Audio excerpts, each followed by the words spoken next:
Before we begin, I would like to make some clarifications. First, this video has been so exciting to make, and I've learned so much that will help me going forward in subsequent videos. But with that learning came a lot of mistakes. The audio in this video is kind of an unmitigated disaster, so my apologies in advance. Also, while I do not believe the Q slur to be a slur personally, I tend to use that as an identifier for myself.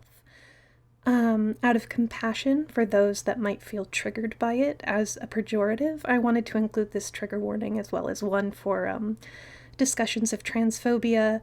If you aren't in a place to hear about those things, however mildly they might come up, please be kind to yourself.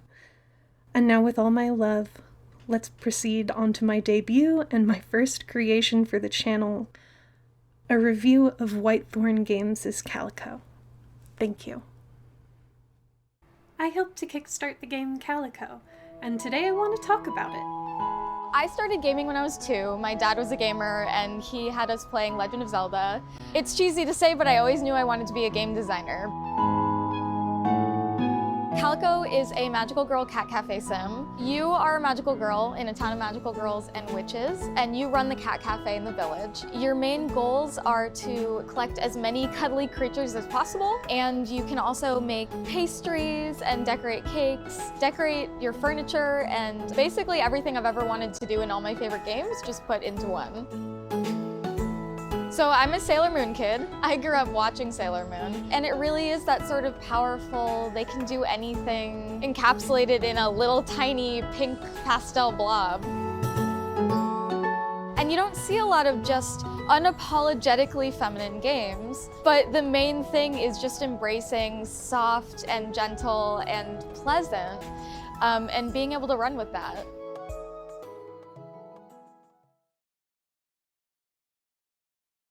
Calico is an indie game that was pitched in April of 2019.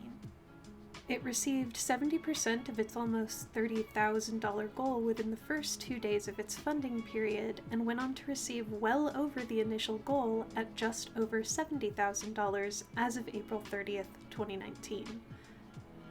It was proposed as a lifestyle and management sim where you play the part of a magical girl tasked with running the local cat cafe in a town full of other magical girls and witches. Features that were highlighted were the collection of cute animals, customizing your own cafe with furniture, and decorating your own cakes. Cake decorating is not something that made it into the release, but features have been rolled out since the game's initial launch, so there may be a chance that it'll make it into the game yet. After over a year in development, the game went on to be published by Whitethorn Games and received a full release on December 15th, 2020. During its initial days of release, I personally found it to be kind of unplayable. I had put about 4 hours into playing it the morning that it dropped, and then got soft-locked out of clearing a path to Cutie City. That's the second unlockable part of the map after Snowbell Mountains.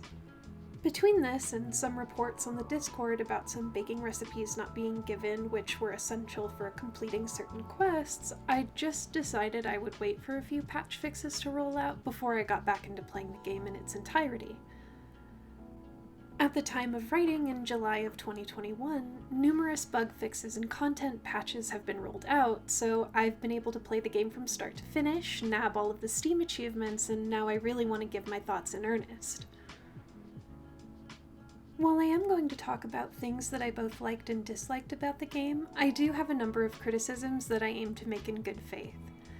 I can acknowledge that while I did enjoy it, and I genuinely do feel positively about Calico and its intentions, there are a number of aspects that are woefully lacking in deeper substance, before I can even consider its polish.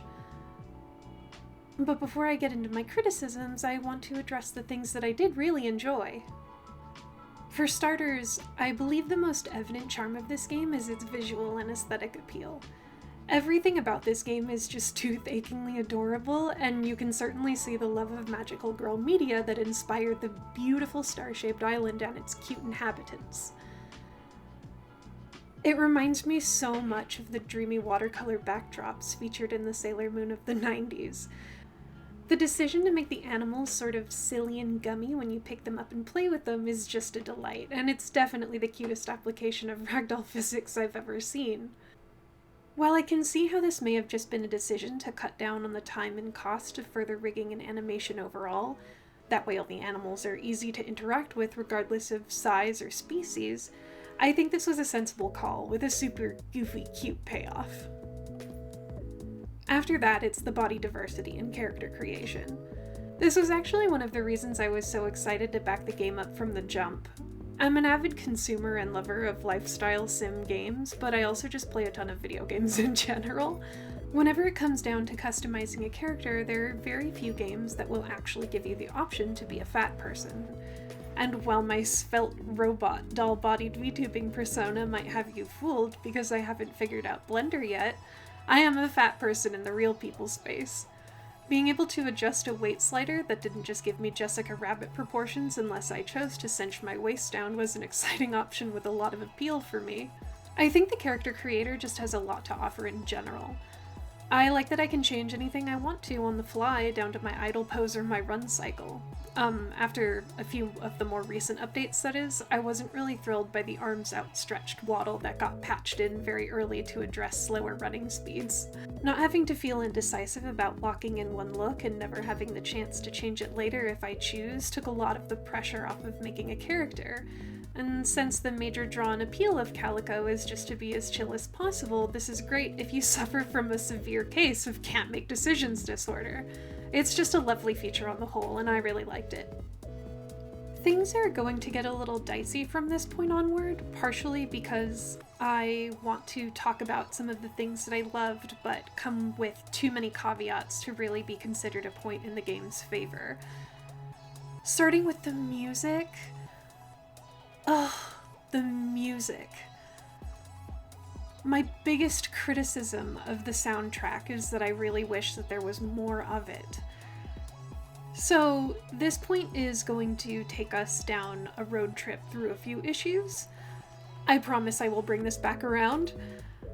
Just maybe pee now while we're stopped before we pull onto the long stretch of highway with 200 miles between the gas stations, okay? Okay.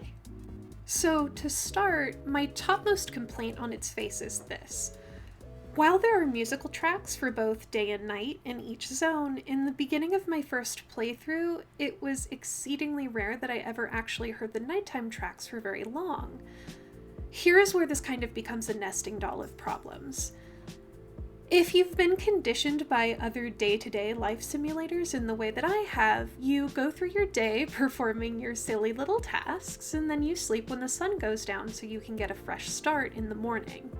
Oftentimes, staying up late too long will incur certain penalties in other games of this genre, but this just isn't the case in Calico. The only function it seems to serve is to save the game and go to the next morning, which is useful if you need to reset shops, NPC locations, or progress certain time-gated task rewards. That isn't a bad thing per se, but because of this genre awareness that I had from other games, it didn't occur to me for a very long time that there really wasn't any reason that I should adhere to any schedule at all, because nobody else on the island does either.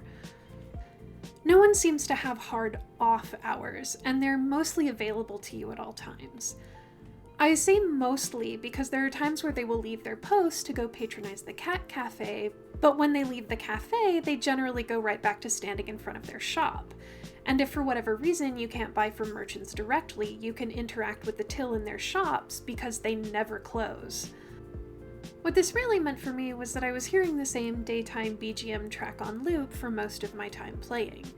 I spent the largest chunk of my time in Heart Village, the one area of the game that's the most substantially fleshed out, and then spent next to no time at all in any of the other parts of the map. More on this later. So the music that plays at night was a track that I didn't hear very often for very long.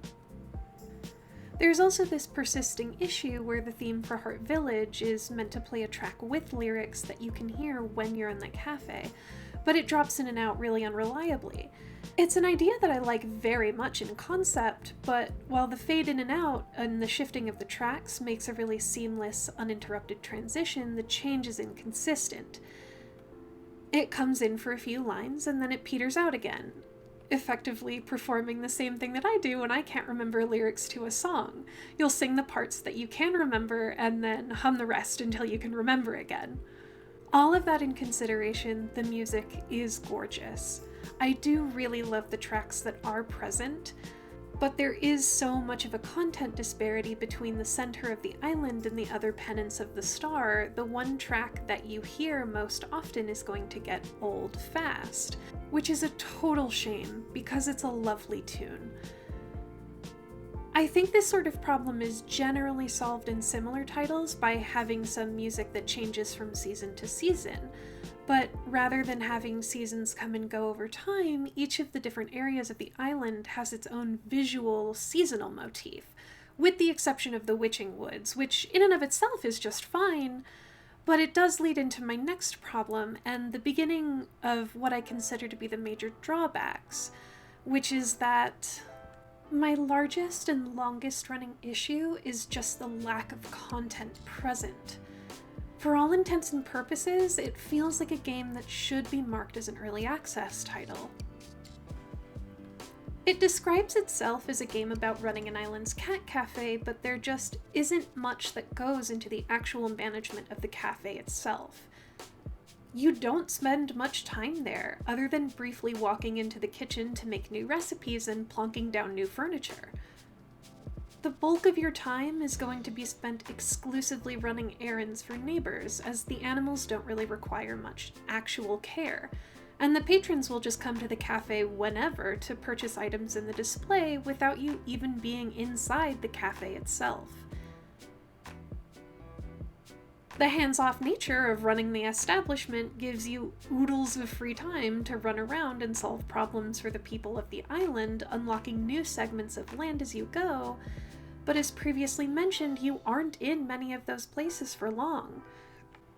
And while I don't mind errand running as a concept, that's a big part of these games in a way, when that's all there is, it not only feels very empty, but I don't get the same feeling in getting the Calico cafe up and running again that I had in pulling together a workshop in my time at Portia, for example.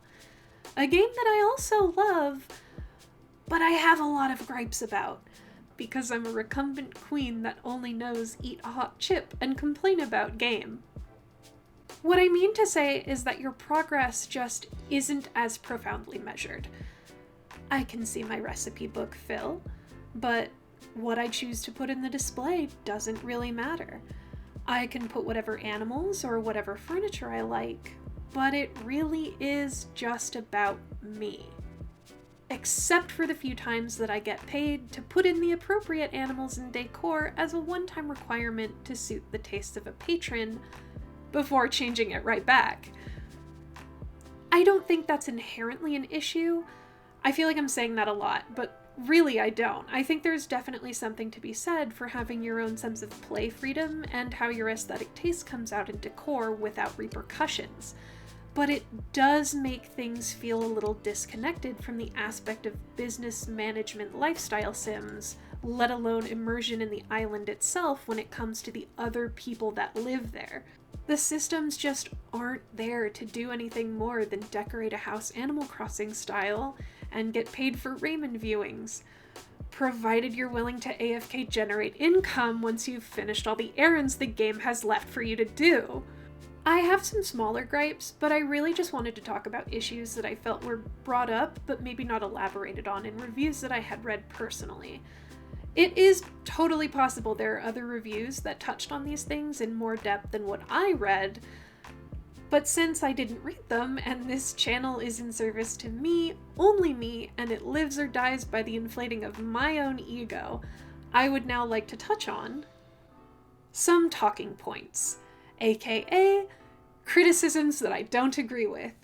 So I'm in this difficult position where I don't want to include the reviews that I'm getting my talking points from, especially when by and large, most of them, be they positive or negative, are still pretty salient, but there were just some instances where I had things I didn't completely agree with.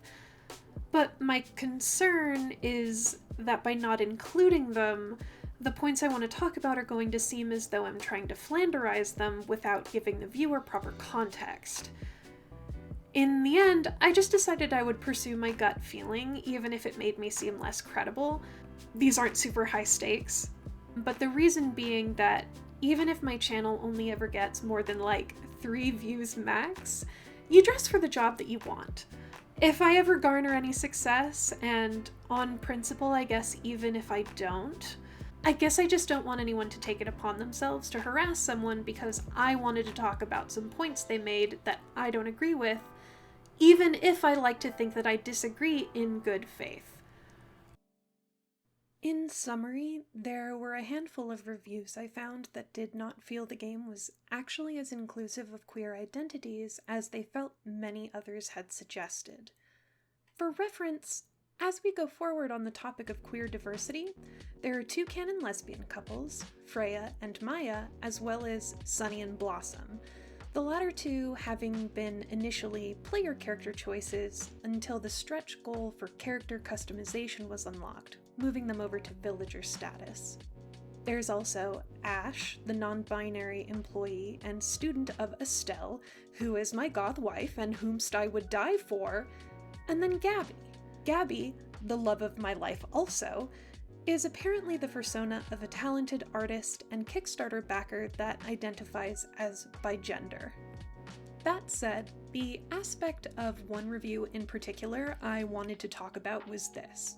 The reviewer disagreed that the game was not actually as inclusive of queer people as many other reviews had claimed, because as a trans man, he didn't feel that he could customize his character to be as suited to his own masculine aesthetic preference as he would have liked. While he didn't downplay how this might be a good game for someone else that was not trying to recreate themselves in the way he was attempting, it just wasn't for him.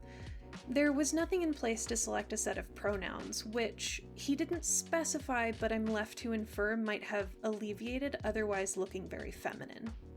Because I don't disagree with what this guy is saying, I thought initially I might not even include it when I got to writing my review much later. I didn't want to appear as though I was singling one person out despite leaving him anonymous, but then I considered a few things. The first being that I believe for every one person that does leave a review, there are likely numerous unsung people behind them that feel similarly. And 2, I remember that before the game had even launched, there had been some blowing up in the Kickstarter comments about forced diversity, which is a phrase that makes my butthole clench so tightly it could split an atom. I can find no record of these comments now, and I was so annoyed at the time, I just decided to ignore what I did see. I make a habit of not reading comment sections or engaging in petty bullshit as a rule for my own health under most circumstances, but I'm now left with nothing but my memory of this happening, which I also know is spotty and unreliable at the best of times. Hashtag ADHD gang. Whatever this was brought on by is lost to time after whatever moderation there was swept through and erased the disingenuous, salty bullshit that was breaking out in the comment section. But I feel, as someone that was forged in the foul crucible of online gaming in my youth, just knowing how some of the gaming community can be, I think we can look at cover art like this and just know the salt that this would cause, right? If you have no idea, I envy you, and I wish I could be as hot and as cool as you. But this is basically all to say that while I absolutely do not feel like the man that left this review was even remotely in the same vein as people that left dickish comments on a Kickstarter for an indie game in its infancy, in fact I think he's a total king in Chad for playing the game at all, I still think the topic of diversity in games is an interesting and important discussion. So my thing is this. I just don't think it's entirely fair to say that Calico isn't inclusive to the queer community for the same reason this guy had already stated in his review, when he suggested that it would be great for certain people. I know this is going to sound like I'm being semantic or that I'm splitting hairs, so I want to make it completely clear that I, as a cis lesbian, know that I have a relative wealth of representation compared to trans men. Whether it's positive or negative, most trans visibility in media heavily trends towards trans women. And it feels like any time there's stupid discourse about whether or not trans people deserve basic human dignities, it gets funneled through this narrative that trans women specifically are to blame. Like when Procter & Gamble, the company that produces Always sanitary products, made the decision to remove the Venus symbol from their packaging. Oh, how the TERFs got big mad on Twitter about how trans women were at it again, because trans women are definitely the ones that are going to make use of these things. It's all their fault. All of this is to say, I could never imagine how terrible it would feel to be both simultaneously scrutinized by the world at large and made invisible. And I do genuinely feel bad that this man could be put in a position that he doesn't feel that he's seen, even in games that are touted either by fans or by the creators as being a wealth of visibility for queer people. But here is why I kinda wanted to make a few points about queer identities in the gaming sphere, specifically where that gets included and when. While I can't and don't disagree that the gender non-specific lump of clay you're given to shape into your player character does lean towards slightly feminine, I legitimately do not think Calico would have been made a better or more diverse game by allowing you to choose your pronouns. No one ever refers to you by a set of pronouns, but then I'm almost 100% certain my character was never even referred to by the name I chose either. So at most it feels like the naming of a character is only useful to denote which save file is which if you share a computer or a console with someone else. Of course, I can also see how, as a cis person, I can truly never know what it's like to have to fight for the basic dignities of being referred to in a way that reflects who you are. I just can't in good consciousness say that a game this barren of features would have ever been improved in some way by the addition of a pronoun choice when it feels like it was a deliberate choice to avoid them. So much so that their inclusion would feel incredibly superficial. I think our community is just so starved for content that it can be easy to feel jaded at times when presented with so little. But I think we need to remind ourselves that while it is incredibly important to continue to ask for more of mainstream games, and forever challenge the confines of AAA studios, churning out the same shit for the same demographics because it's a tried and true formula for money making, indie creators are not single-handedly turning the wheels of capitalism. We need to be mindful about when indie titles just aren't for our slice of LGBTQ pie. Queer inclusion does not have to be a zero-sum game. And even while indie resource pools for game making are not AAA resource pools for game making, there's also the matter of intent. Calico set out to be unapologetically girly, and it was made with girls in mind. In its effort to achieve this, it has left some people out of the equation. And that isn't something that I think is inherently problematic on its face. Trans people do deserve more, regardless of their intersection of race, presentation, or body size. That isn't up for debate, and I simply shan't entertain that here. But Calico doesn't exist in a vacuum, and its existence isn't devoid of context in gaming. A field that, like many other spaces, has gone out of its way to exclude women and girls, despite being just as integral to the creation and enjoyment of games, both as an art and medium as anybody else. That trans people and women need representation can be true at the same time, and no one game will ever have universal demographic appeal. Except for Katamari, maybe.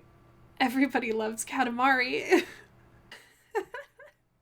I'm going to stop now because I think I could just continue this tangent forever. And as much as I could stroke my own ego about being right and unrelentingly sexy all day, I already know my workflow has completely suffered in this section. But these days, with the state of the world and gaming space in it, talking politics is kind of unavoidable. Even with cutesy-dootsy chill-out titles like Calico, something this simple is still political when the identities of its players are made inherently political. So let me just wrap this up, okay? So the summary and bottom line. For me, the selling point is the cuteness factor. I do think the bones here are good ones, and I do think this game, with a little more time and a little more effort, could be exceptional. But at the moment, it's a game I feel conflicted about recommending until it gets a little more love. As I've said before, the game really does feel like it's an early access title, which I don't think is a bad thing. Early access release can be invaluable for indie developers when indie companies just aren't going to have the same resources as AAA gaming studios. And early access launches are a great way for developers to get feedback from their communities, like with the early access launch of Baldur's Gate 3 or with Valheim, which I love very much. The problem here is that its launch and presentation for the platforms you can purchase it on is one of a finished product, which is demonstrably not the case for a game this buggy and barren. I have a huge soft spot for games with simple premises meant for casual play. Animal Crossing and Rune Factory took up a huge portion of my adolescence. And as a grown-up sophisticate, I've gone on to dump countless hours into Stardew Valley in my time at Portia. I haven't played Cozy Grove yet, but it's definitely on my wish list and certainly up my alley, and just last year I pledged for Coral Island's Kickstarter for myself and a friend. I think on its face, Calico looks like a game with all the intersections of things that I love. But looking like things that I love just isn't enough. I just adore that this game is unapologetic in its cuteness, and again, the jiggly, boneless way that cats will magnetize to toys just knocks me over every time I see it. As a child that spent hundreds of hours on Flash doll makers to recreate my mega weeb OCs, I've had oodles of fun in the character customization screen prettying up my magical girl with everything that I bought from Maribel. I want more games with the intentions that Calico had. And overall, I'm still honored to have been a part of its creation, even in some small way. Seeing my name in the end credits was exciting, and I hope this game makes someone else feel as good as it made me when I played it for the first time from start to finish. But I ultimately just can't be sure whether or not someone else that didn't have a hand in its Kickstarter will feel that same sense of self-satisfaction. Stripping away my personal connection to the project and the sense of kinship I felt might make this game feel more hollow and lackluster to anybody else. And I think I've made it pretty clear that this game feels really empty, even with my own biased love for the project. I think Kels and Andrew have a lot of promise as indie developers, and I'm going to continue to follow their work and poke my nose into the Discord and check the Steam updates for Calico intermittently. It does seem like they are keen on continuing to roll out content updates for it, which is good. At most, it was worth the price of admission. If I can pay the price of a movie ticket for 6 to 10 hours of enjoyment, then it's a success for me. Though these days I would probably just be better spent taking that money and putting it into another month towards selling my soul to Square Enix and subbing to Final Fantasy XIV. Yes, I'm a part of, I guess, what could be considered the Final Fantasy XIV baby boom.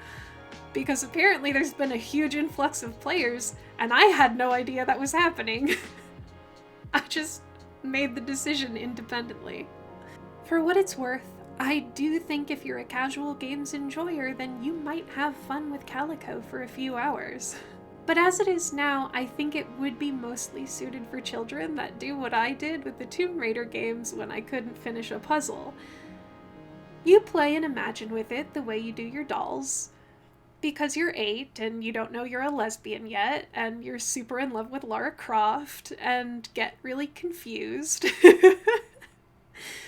Running around the same level for hours and hours until you turn it off and go play Spyro Year of the Dragon because your mom rented it for you from the Blockbuster. And it's got way more for you to do in the week that you have it than you could ever get out of running aimlessly around the same area you have no idea how to leave. Bye! While I can see how this might have been a decision just to cut down on the time and cost of, oh my fucking god, I keep f***ing this up. But while the fade in and fade out and shifting tracks is okay, I fucked that up. Let's try again. It's an idea that I like in concept very much. Oops. Where's my Angie face? Okay. Editing me is going to be so pissed off about all the dead air of me, like, fucking around with the facial expressions.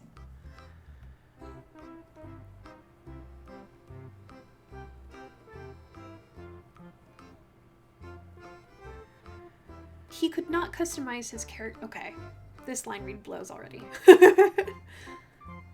We'll just keep on keeping on. I'm gonna try that again. Why do I write such long sentences? Why do I do this to myself? Take a breath. It's fine. Editing Wednesday can cry a river. I'm gonna stop now because I could just continue this tangent forever. And I think I've already... Okay. I think I'm gonna stop now because I could just... Oh, my dog's getting up. No!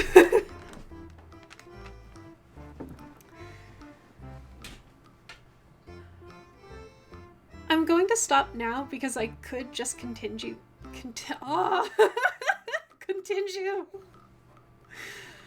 Oh my god, that's like year 2000's chat speak. Send me to hell directly. Fuck me. Why is this so hard to say? This isn't even the longest or hardest part of my script. I think I'm just like hungry and feeling silly now. Okay.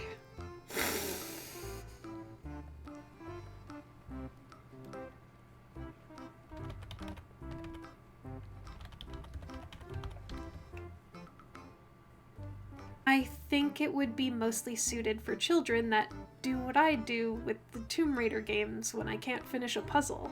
Oh, past tense. That was when I was a child. I'm a big girl now, and I hella finished all the puzzles. I gotta wait for the FedEx guy to stop.